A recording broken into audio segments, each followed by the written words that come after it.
Evening. Buyer's remorse. Buy a new car? I'll be moving in. Let's get started. Sorry, I think there's been a mistake. I bought it from Carvana. You what? Yeah, great price. I even have 7 days to love it or return it. So there's no... No buyer's remorse. More like buyer's rejoice. I guess I'll let myself out. Congratulations. I mean it. Buyer's rejoice. Buy your car today on Carvana. Limitations and exclusions may apply. See our 7-day return policy at Carvana.com. Hey there, I'm Travis Hoyam, one of the hosts of Motley Fool Hidden Gems Investing. Each weekday on Motley Fool Hidden Gems Investing, we talk through the business news you need to know and the stories moving stocks on Wall Street. On weekends, we game plan personal finance strategies and dive into the industries shaping tomorrow and host the experts, authors, and executives that understand them. Tune in for insights and a long-term perspective on investing and, of course, stock ideas, plenty of them. To quote a listener, it pays to listen. Check us out and subscribe wherever you listen to podcasts. The Box of Oddities. Well, look at you. You're back. Oh, slept in my own bed last night. Your dog-sitting excursion. How many days were you gone? It was 10, 10 I think. days. 11? Yeah. 10? Yeah. Something like that. It's good to have you back. What would you say was your most memorable moment? My most memorable Yeah. moment of dog sitting? Let's see. I cut down a tree with a Sawzall. I made a incredible new couscous pile. Let's go back to the Sawzall. Now, did the homeowner know you were lumbering in their yard? Ish. I was told that there was some yard work that needed to be done. I And see. so I got to doing it. I see. But I did message her at one point during the stay. And I was like, it just occurred to me that if you have cameras in your house or audio recording, I am going to sound like an insane person because it will be like 2 hours of complete silence. And then I'll just shout, Linda has the best pens. Which actually happened because I was doing a crossword puzzle and I was using the pen that I brought with me and it was garbaging. And so I went and I found Linda's pile of pens and this pen, the way that the ink just flowed out, like it was eager to be on the paper. It was Something great. very satisfying about There's nothing better than a good pen. quality ballpoint. It's true. Luckily, she messaged me and she was like, yeah, no cameras inside. I'm like, oh, good. Oh, good. You must have breathed a sigh of relief in learning that.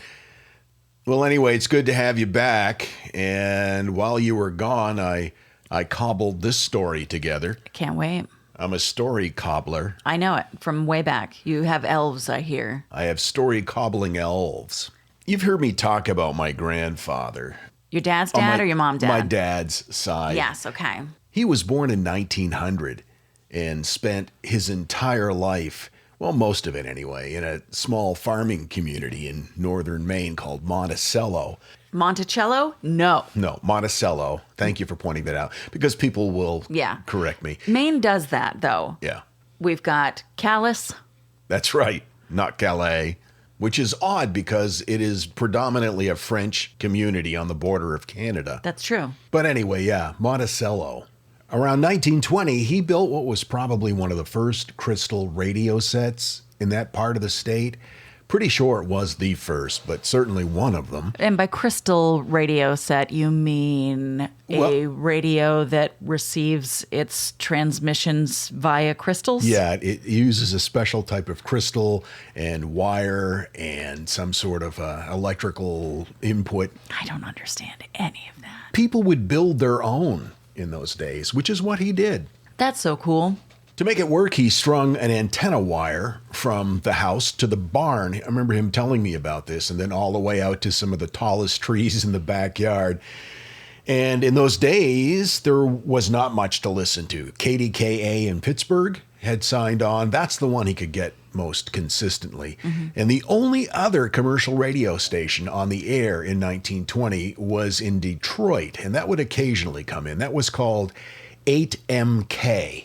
8 Yeah. MK? Right. That's not a radio station. No, it's now WWJ. But it had a number in it when it first went on the air. That's so weird. Most nights, he didn't hear anything other than occasionally the Detroit station and and the Pittsburgh station.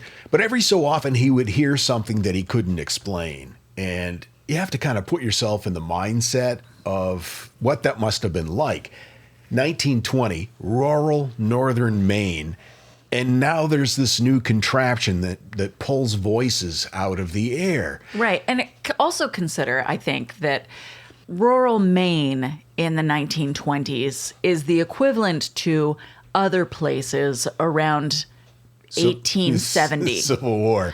Yeah. No, that's not far from the truth. Yeah. Like when you see videos or movies that depict the 1920s, that is not what was happening in northern Maine. No. He used to tell me about how they would have to take the wagon to town. Yeah. Harness the horses up and go 7 miles into the nearest town. Anyway, what he heard, he said, almost resembled language. There was a pattern to it. They didn't match either station, and those two stations were the only ones at the time. He never forgot about this. My grandfather lived to be 98 years old. Born in 1900, lived until 1998. During his lifetime, he watched civilization go from the Wright brothers to the first flight to the moon. In fact, they landed on his 69th birthday on the moon. Yeah, pretty wild. And he saw technology go from crystal radio sets to the early internet. But this was one of the greatest mysteries that he described. As a young man, he would sit and listen, and he heard things that he couldn't explain.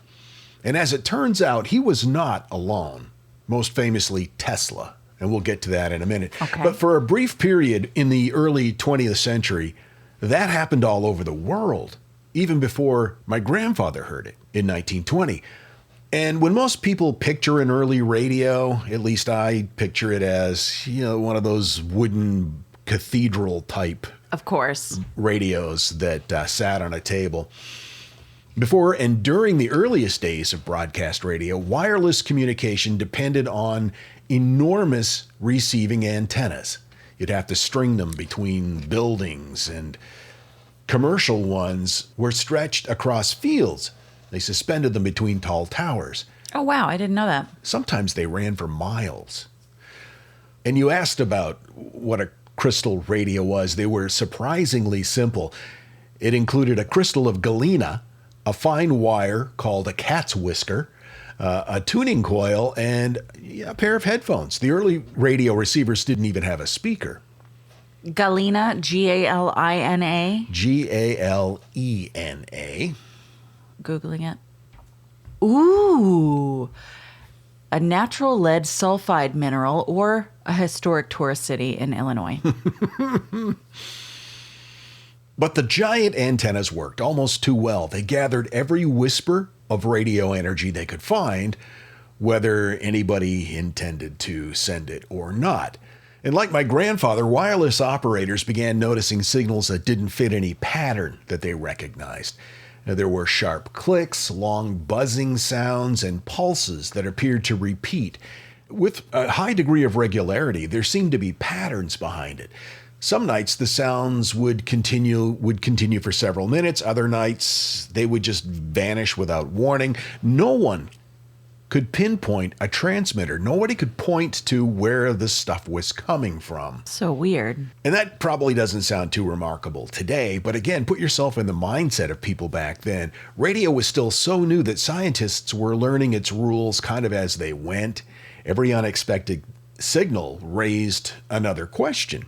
Well, the thing about the way that they were making this work, I mean, this technology wasn't all wrapped up in a nice wire that made its way from place to place. This was making it work using rocks and sticks. Yeah, pretty much. That's it. So who's to say that other rocks and sticks weren't helping transmit information to your wires and rocks and other sticks? They had no idea. Right? They didn't understand where this was coming from. This was on the cutting edge of technology at the time. But when people started thinking about it, the public pretty much had one answer already. Aliens? Yep. Oh, yeah. In the early 1900s, newspapers were filled with stories about Mars specifically. Astronomers believed that they had discovered long, straight canals across the surface. Of course, Percival Lowell. We talked about that. We sure did. And it was something like, and I apologize, I don't really know how to speak Italian, but when referenced the long cuts in the surface of Mars, the word, I think, canali, which means channel. Right, but people read that as canals, which generally is understood as a man-made thing. Right. It came from intelligent design. And many people accepted the idea that an advanced civilization had built them. If intelligent life existed on Mars, perhaps it had developed wireless communication too. So it didn't take long for somebody to wonder whether these unexplained signals were coming from another planet, specifically Mars. And that idea wasn't just limited to headlines. I mentioned Tesla. Way back in 1899, he was conducting wireless experiments in Colorado Springs with unusually large receiving equipment.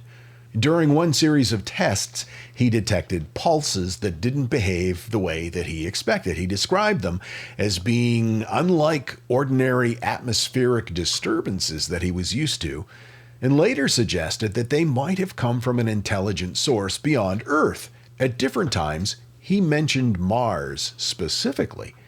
And again, looking back, it's easy to dismiss that idea, but if you put yourself in Tesla's shoes, it's a lot harder. Well, I bet. They didn't have like fresh foam or... And he had tiny little feet. Tiny feet.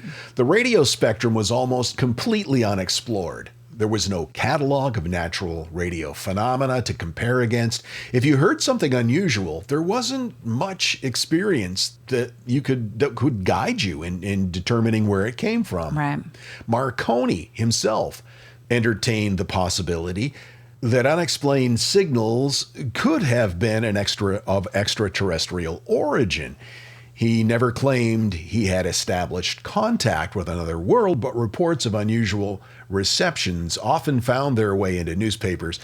And let's face it, especially then, newspapers are eager for dramatic explanations. This is true. For a short time, two of the pioneers of radio, Marconi and Tesla, found themselves asking a question that sounded certainly astonishing for the day. They were sending out signals on radio. Was somebody answering? Not everyone thought the signals came from space. At this point, spiritualism was enormously popular right around the turn of the century. Right. We just talked about that. Many people believed new technology might open a path to the afterlife, like we mentioned with electricity. The telegraph had already been compared to communication across invisible worlds. Photography was said to capture the image of spirits, and the phonograph was sometimes described as preserving the voices of the dead. Now, today we have EVPs. Oh, yeah, no, that's... It's the same thing. Sure. It is. People looking to technology to bridge that gap between the living and the dead. And of course, from their perspective, radio seemed like the next step. Invisible waves carrying unseen messages through empty space, that fit comfortably into that worldview. And stories circulated about mysterious sounds in headphones, unexplained what sounded like some sort of Morse code, and voices that seemed to have no earthly source. Engineers generally dismissed those claims, but they spread quickly because it was difficult to disprove, especially in that day. I have to say, you said headphones, and that took me right out of the movie because I was enjoying the film. My disbelief was suspended. And then you said headphones, and I was like, that doesn't make any sense. What do they have, Beats on? That's not... Is that a thing? Yeah. Ancient headphones? The point is, no one yet understood everything these new radio receivers were capable of doing and hearing. As the years passed, scientists slowly pieced the mystery together. The strange signals had never been coming from Mars, of course. They hadn't been produced by spirits. The antennas were listening to something far closer. Every lightning strike releases a burst of radio energy. Storms hundreds or even thousands of miles away can be heard on sensitive receivers. Layers high in the atmosphere blend radio waves, allowing distant stations to travel far beyond the horizon. We know that now. Mm-hmm. So they may have been picking up maybe some ship-to-shore stuff from on the other side of the world. It's hard to say. As darkness falls, those conditions change again, making signals appear and disappear in ways that early operators could never have predicted. I know from my experience growing up, especially in rural Maine, at night radio stations from the cities would come in. They wouldn't come in during the day, but at night they would come in very strongly. We could listen to radio stations in New York. And that was AM? AM, yeah. It skips across the atmosphere. I got a letter one time. I was working at a radio station in Presque Isle, Maine. This would have been, I was like maybe 16. And I got a letter in a tape from somebody from Norway who had picked up our radio signal in Norway because of a skip. And wow. They had recorded it and sent it to me. That's so cool. Giant antennas had done exactly what they were designed to do. They listened so well that they uncovered an invisible world that nobody knew existed. For the first time, it seemed humanity realized that the sky wasn't just silent. There was all kinds of activity going on there that we had not been able to detect prior to this. We simply didn't know how to understand what we were hearing. I have a quick question because you mentioned Pittsburgh earlier in that radio station, and you worked in Pittsburgh for a while. Yep. Was it at that radio station? It was B94. I can't remember the call letters. I think it was WBZZ. Yeah, WBZZ FM. Interestingly, though, the stations have merged, and from my understanding, that station frequency is now called KDKA FM. And that's the only radio station east of the Mississippi with a K at the beginning. That's weird. And KDKA AM, it signed on in, I think, November of 1920 as an AM station. First radio station to cover election results, first radio station to broadcast baseball games. It was crazy. I mean, I wasn't there for it, but my information came from Collier's Weekly, 1901. Tesla's famous article in which he described what he believed might have been intelligent signals from another world. Also PBS and the book Wireless Radio, A History from Lewis Coe. Also, if you wanted to check out that Percival Lowell episode we did, that was in January of 2024. It was called Frivolous Crab Litigation. Where do we come up with that shit? Well, I mean, I'm sure you can tell if you listen to the episode. Yeah, I don't remember. Anyway, thanks for listening. Bye. Signing off. Before we wrap up, just because you have had such a long and storied history in radio, how many radio stations have you worked for? Oh, boy.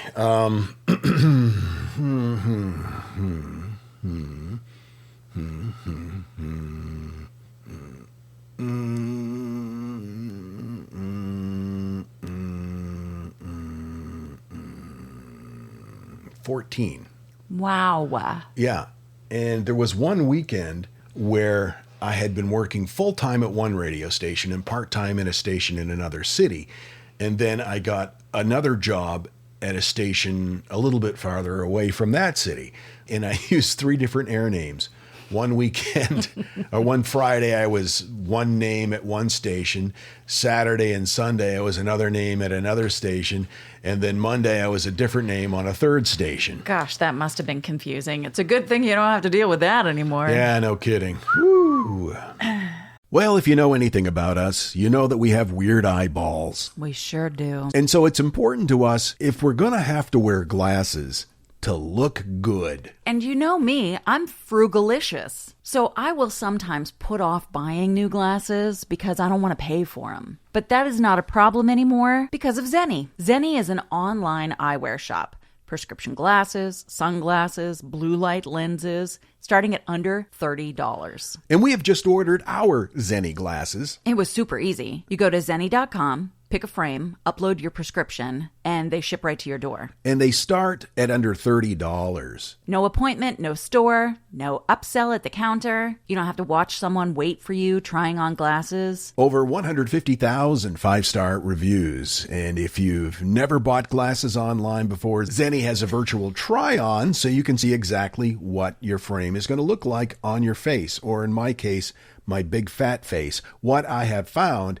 is that I can't wear the round frames. That makes my face look fatter. I wear the rectangular frames that are a little more oblong. You look beautiful in anything that you put on your face, but Zenni sure does help. If your glasses are overdue for a refresh, now's the time. Go to zenni.com/podcast and use code podcast15 for 15% off your first order. The styles do sell out, so don't sit on it. That's zenni.com/podcast. Promo code podcast15. Since we moved back from Ecuador, I've stepped up my fashion game. Trying to buy clothes in Ecuador was a challenge for me because everybody's so tiny, you know? Were known in the neighborhood as being melon head. But in Spanish. Cabeza de melón. So since we've been back, I've been repopulating my wardrobe and updating it, and I've been doing it at Quince, and I love everything they have. Your blue shorts that you got from Quince, they're just the right length, so you've got a little bit of that Magnum PI thigh going on, but not too much, and they always look good, even if I don't fold them right away. Just stay in the laundry for a while. Yeah.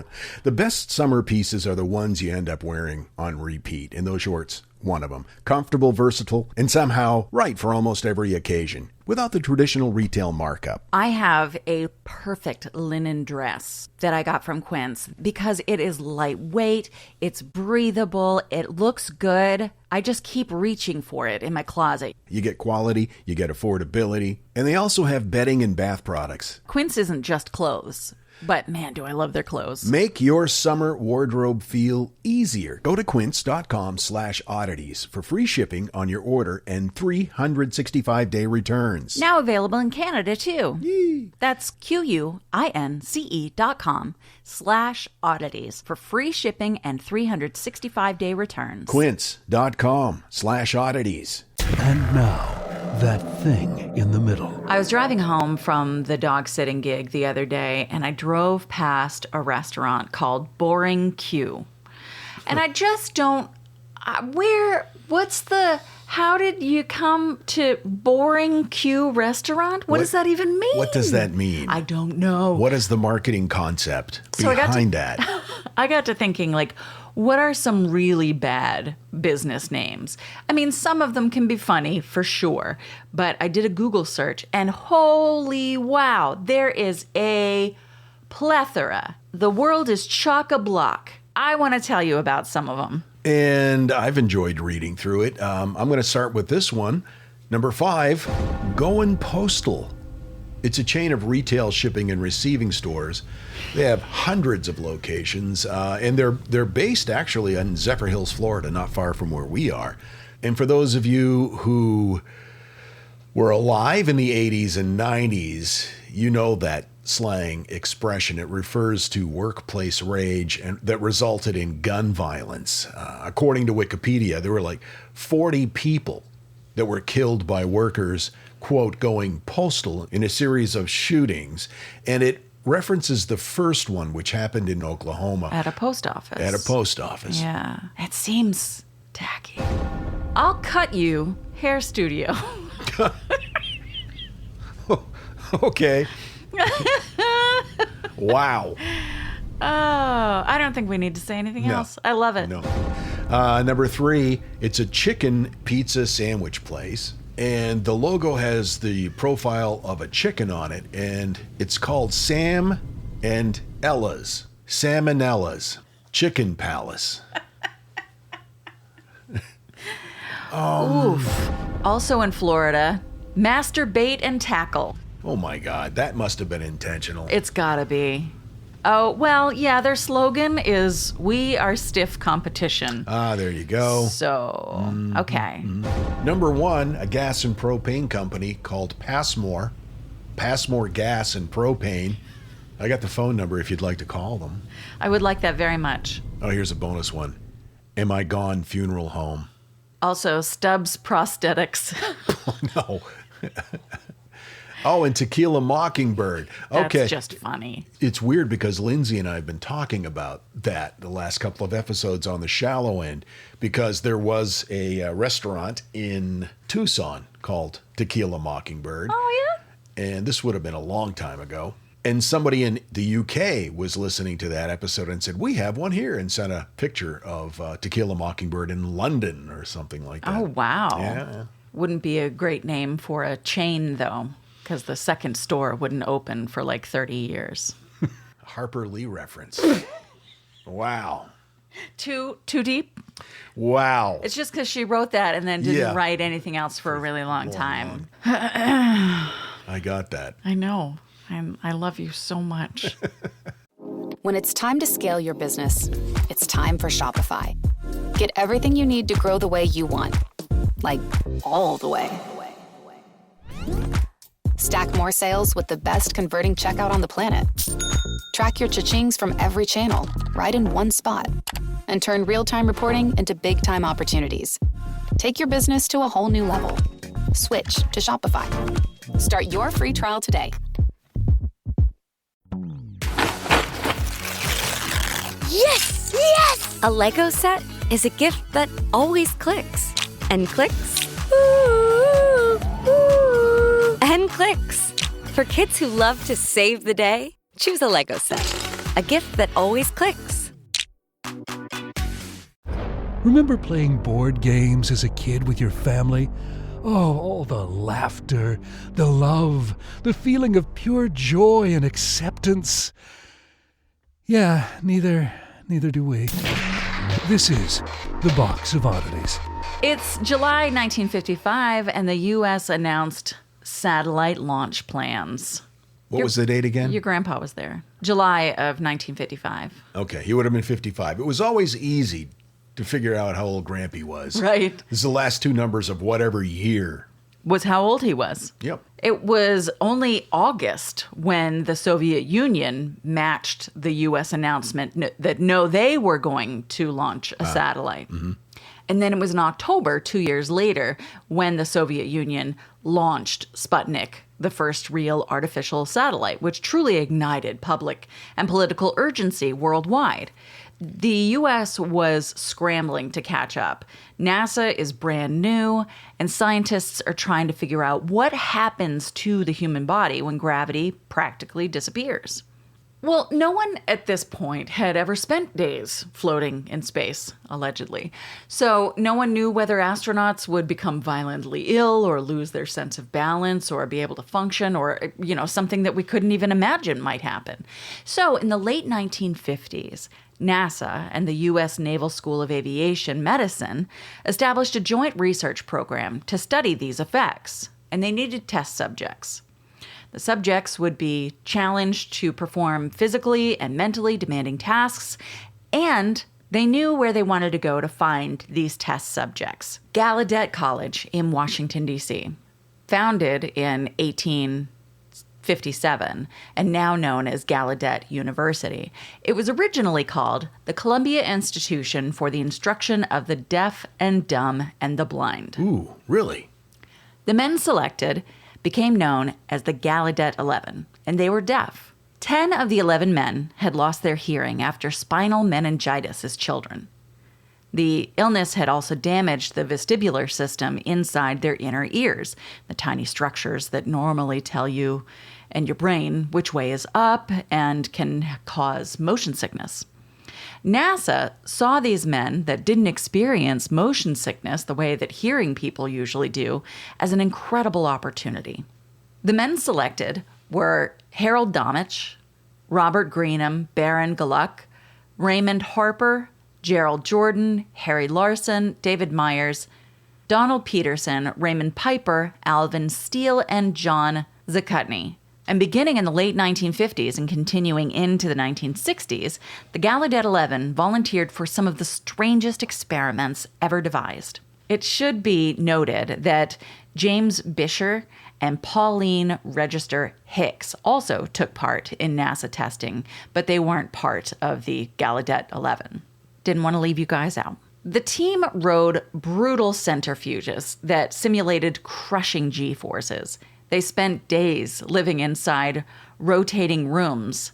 They floated aboard the Navy's zero-G aircraft, and because of their unique qualifications, where nearly everybody else would get violently ill, the Gallaudet volunteers didn't.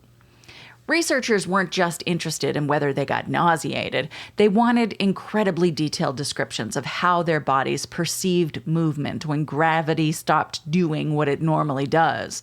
Because the men weren't overwhelmed by motion sickness, they could clearly explain what they were feeling while everyone else was busy trying not to hurl. I never thought about that. The inner ear, that's what really messes you up. I can't walk by a carnival ride without getting woozy. That's true. I'd be a lousy astronaut. For so many reasons. I'd start whining. Like immediately. As soon as they strap me in. I don't like this. It's too hot. Why is it going so fast? This suit is constricting. I'm itchy. I'm always itchy. This is where the story really comes alive. So, at first, the experiments sounded like they would be ordinary, right? You got to throw this tennis ball, you got to walk across this room, turn a few dials, do a little math. Make a little love, get down tonight. Now, all of this had to be done, though, while the entire room that they were in was spinning. One of NASA's strangest laboratories was something called the Slow Rotation Room. It was a circular room, about 20 feet across, that could rotate continuously for days. Inside was everything that you needed to live: a bed and a stove and a fridge and a sink, even a shower and a toilet. Once the experiment began, the room rarely stopped. Supplies were slipped in during brief pauses, but otherwise, life just kept spinning. Like quickly? It varied in speed, and that was part of the experimentation. I see. Robert Greenman, one of the Gallaudet 11, lived inside for up to 2 days at a time. Scientists weren't interested in simply if he could tolerate the motion. They wanted to know how his brain adapted. Could he throw a basketball accurately? Could he hit a dartboard? Could he thread a tiny metal stylus into a small hole? I'm guessing they weren't allowed to have booze in the spinning room. I was going to say, I would have a hard time accomplishing any of those. Right. Just normally. Because you'd be so itchy. I am. One test had him constantly turning his head to adjust dials mounted all around the room. Now, for most people, just that repeated head movement inside this rotating environment could trigger intense nausea. But Greenman just did the work. Later, NASA built an even more sophisticated machine called the Coriolis Acceleration Platform. It spun, it tilted, it could even slide along a 40-foot track while rotating. There weren't any windows, and researchers watched entirely through cameras while the volunteers essentially lived inside this moving room. 4 members spent nearly 3 weeks in it. I can't tell you how uncomfortable this is making me. I'm feeling queasy. Just thinking about it. Just hearing about it? Yeah. At one moment, they might be asked to solve rapid-fire math problems as flashing numbers appeared on a panel. The next, they'd be performing coordination exercises while their entire world was rotating around them. Greenman later wrote that it wasn't the room that made him feel uncomfortable. It was actually when he stepped back into an ordinary, not moving room that it felt strange. He said for hours afterward, he could barely walk normally, that he couldn't throw a ball in a straight line, that his brain had adapted so completely to the rotating that the not rotating world felt wrong. But researchers had lots of other ideas. The volunteers climbed into something called the Human Disorientation Device, which was a machine that could twist and rotate and accelerate in multiple directions at different times to simulate a confusing movement that astronauts might experience inside a tumbling spacecraft. Then research took them to the Empire State Building, and they rode the express elevator over and over again between the 1st and 80th floors, sometimes riding in complete darkness. Other times photographers would fire bright flash bulbs into the cabin, creating these lingering after images, while electrodes around the volunteers' eyes recorded tiny eye movements. Now, this was, at the time, the tallest building in the U.S., so they were just womp, womp, womp, womp, womp, womp, over and over again. And then there was when the researchers took the group aboard a 145-foot tugboat into one of the roughest stretches of the North Atlantic. And they chose to go during a storm. 40-foot waves. No. Hurricane-force gusts approaching 80 knots. Violent motion that left the scientists and the Navy personnel desperately seasick. Many of them doing all the things that you can imagine you might do if you're feeling seasick. But the Gallaudet 11, they were fine. Some of them reportedly said they had a nice time. Oh my God. This is Wow. what made these men so valuable. The researchers weren't studying deafness. They were studying the human balance system. And because meningitis had damaged the vestibular organs, they were just immune. And they had something to offer that nobody else did. Their unusual physiology gave scientists a rare chance to separate what the eyes see, what the inner ear senses, and how the brain combines those signals to tell us which way is up and if you should be barfing. These experiments helped NASA understand one of the greatest challenges of human spaceflight, which is what happens when up is no longer a thing. One subject had to draw his own blood while spinning in a centrifuge pod. Another wrote his signature over and over and over again as air was removed from a sealed testing room.